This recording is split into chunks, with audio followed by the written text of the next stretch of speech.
Shalom, shalom, shalom y bienvenidos de nuevo a una clase más de Pirkei Avot. Pero antes de todo, vida judía. Estamos ahora en el capítulo 2 de lo que es Pirkei Avot, en la Mishnah número 4, y vamos a ver que antes de todo la vida judía y la fabilidad humana. Lo que acabamos de decir sobre la necesidad de que uno no separarse de la comunidad es válido a la condición de que la comunidad no nos induzca a cometer una mala acción. El mal nos dejará nunca de ser mal, aunque seamos muchos los culpables. Cuando al pie del Sinaí de Israel construyó un ídolo para adorarle, los hijos de la tribu de Leví tuvieron el gran mérito, sí, el gran mérito, el gran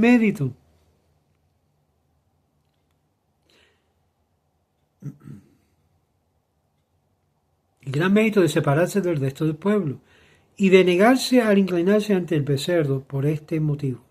Dios los elevó por encima de los demás hijos de Israel para consagrarlo a su servicio hasta el fin de los tiempos. Aquí vemos la única oportunidad, el único tiempo en el cual Dios da galardón a un grupo de personas, pueblo de Israel, que se separó del pueblo con el fin de eliminar lo que era el pecado que estaba cometiendo el pueblo. En la época de los profetas Elías solo quedaban en todo el estado de Israel 7,000 personas que no habían rendido culto a Baal. Y estas fueron las únicas que sobrevivieron, en tanto que centenares y millares de idólatras fueron aniquilados. En preciso, la comunidad judía, de la que somos parte integrante y de la que debemos sentirnos solidarios, alcance la meta que se ha asignado, la de admitir que todos y cada uno de los miembros sirva a Dios obedeciendo sus santos mandamientos. El shul, en la yeshiva, en shejitá, en la mikvah, en el sepello, en las demás instituciones comunitarias, deben organizarse de acuerdo con los prescritos. Y sucede a veces que la comunidad decide modificar el culto, suprimiendo e introduciendo novedades que contrata a un rabino demasiado liberal que se descuide de la shejitá y que eduque a los jóvenes de manera equivocada, todo lo cual trae como consecuencia una degradación general. En tal caso, les incumbe a los fieles dignos de este nombre el deber de desolidarizarse del grupo y de esta forma formar otra comunidad que reúna a todas las personas de su misma opinión, preservando así las instituciones. Lo que voy a decir aquí es un poquito duro. Muchas veces tenemos que apartarnos de comunidades que están inculcando errores en cuanto a la indoctrinación.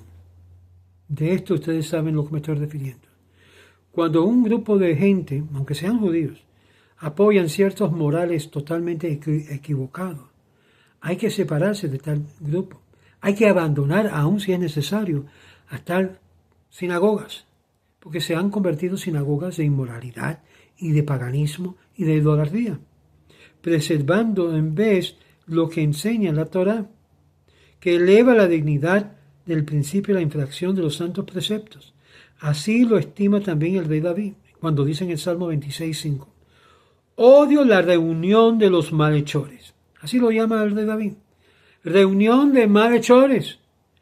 Cuando un solo hombre comete un acto reprensible y el resto de la gente suele censurarle, pero cuando lo que es malo e injusto se convierte en una moda, como lo que vemos hoy en día, que todo el mundo está apoyando la bandera de multicolores e incluso la ideología tan perversa, es una verdadera norma que hay que rechazar en todo sentido. Entonces el público deja de hacerlo, pero por eso David considera su deber odiar el mal, aun cuando lo comete la sociedad entera, pero todo el mundo lo hace. El otro día estaba mirando con algunos amistades acá un programa de televisión de una jueza muy famosa en el mundo hispano. Esta jueza totalmente pertenece al grupo de lavanderas múltiples. Y estaba señalando a alguien que entró en su sala de juicio por ser pervertido. Yo me puse a pensar, ¿con qué moral tiene esta mujer juzgando a este señor que sí era pervertido, sin duda, cuando ella misma está practicando lo mismo? De esto se trata, amigos. De igual modo, el profeta Jeremías, capítulo 9, verso 1 dice: prefieres la soledad total que a la compañía de un pueblo depravado. Oh, denme un refugio en el desierto, dijo el profeta. Quisiera alejarme de mi pueblo y dejarle, pues sus hijos son una banda de adúlteros y infieles. Oye, para esto. Una banda de adúlteros, infieles. En conclusión, la sentencia de Gilén no se aplica en el caso de una sociedad que pretende transformar y alterar la prescripción religiosa y por lo tanto no merece el apelativo de comunidad. La comunidad digna de este nombre, que abarca a todo Israel, está integrado por aquellos que se esfuerzan a todo Israel y servir a Dios en cumplir sus mandamientos y en educar a sus hijos.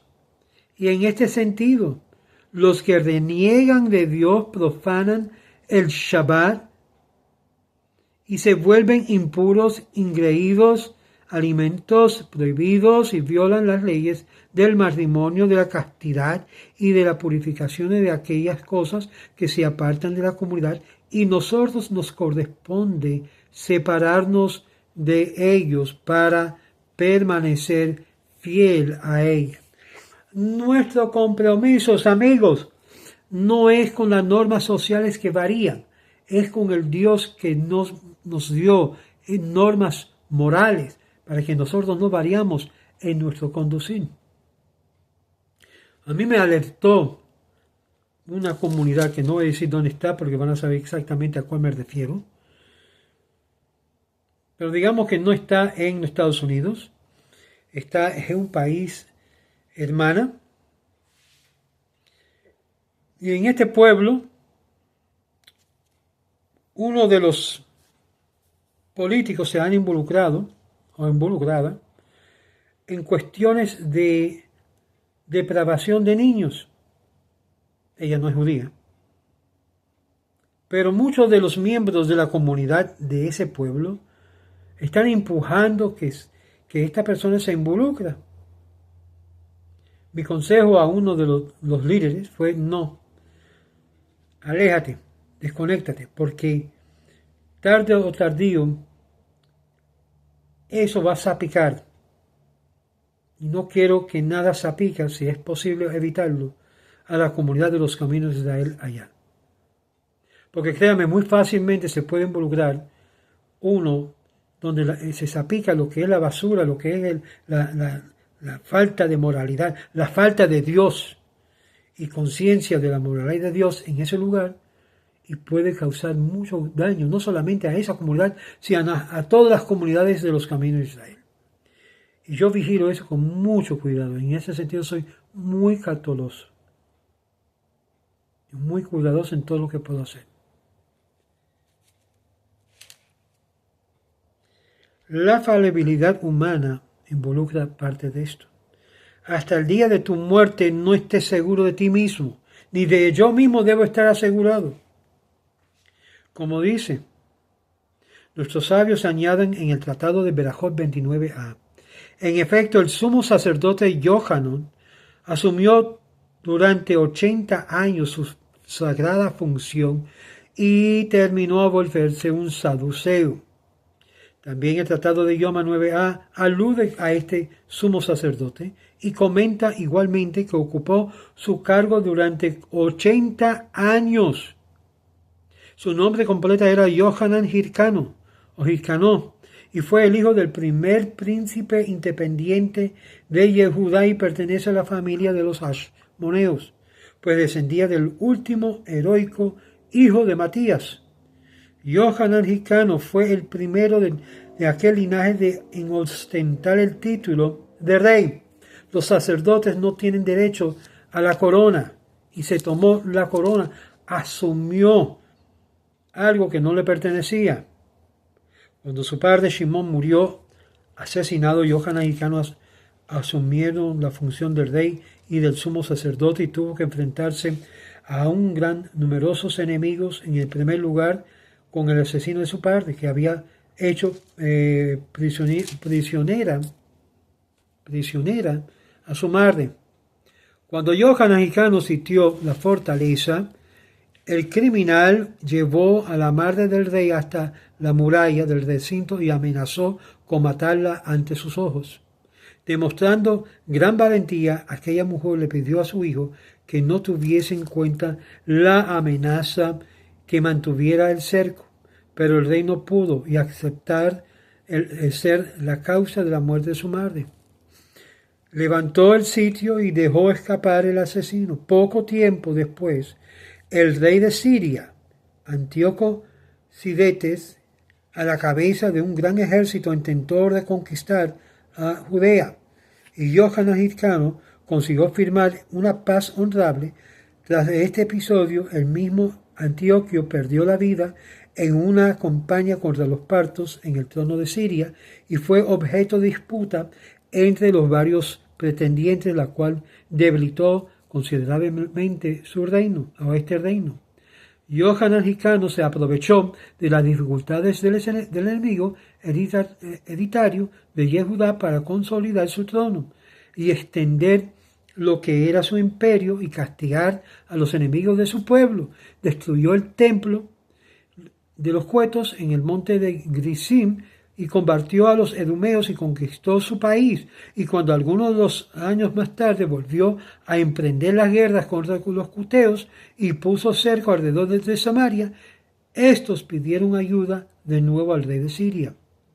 Y Antíoco Siconos estaba próximo el día Yom Kippur, y Yohanan Hyrcano tuvo que volver a Jerusalén, dejando a sus hijos el mando del ejército. Y cuando el rey, que también era el sumo sacerdote, entró en el santo santuario, tuvo que insigne privilegio de presentar la revelación divina, y una voz retumbó en el cielo, anunciándole la brillante victoria que sus hijos acababan de conseguir sobre el rey de Siria, y esto se haya escrito en Sota 33a, en el Tosefta de Sota, capítulo 13.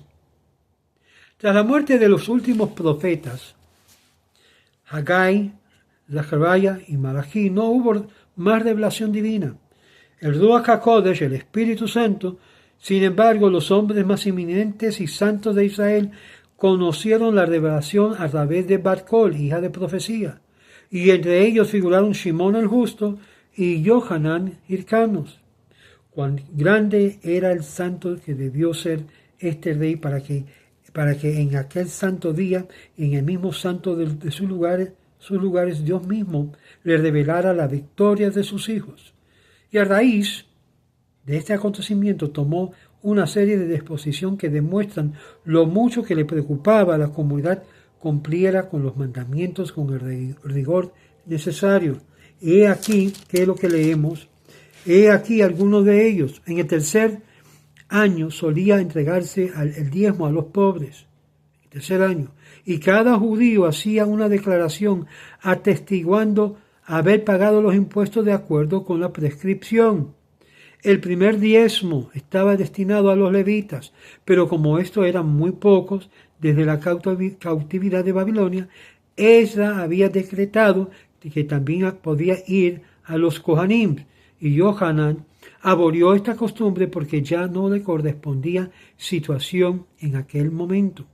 A los que ejercían oficios ruidosos, como por ejemplo los herradores, les prohibía trabajar los días semifestivos, aunque se trataba de encargos urgentes. Y como el grupo ignorante solía abstenerse de pagar los diezmos del trigo, Yohanan dispuesto de cada persona por ser cuenta pagarse el diezmo del trigo que le hubiese comprado a un ignorante. Con tales medidas, Yohanan pretendía preservar sentido original de la ley divina. Una era la maravillosa comienzo, por ejemplo, para Yehudá, el enemigo hereditario de Siria, que había sido derrotado, los malos vecinos, los cuetos, los edomitas, los moabitas y demás estaban sometidos.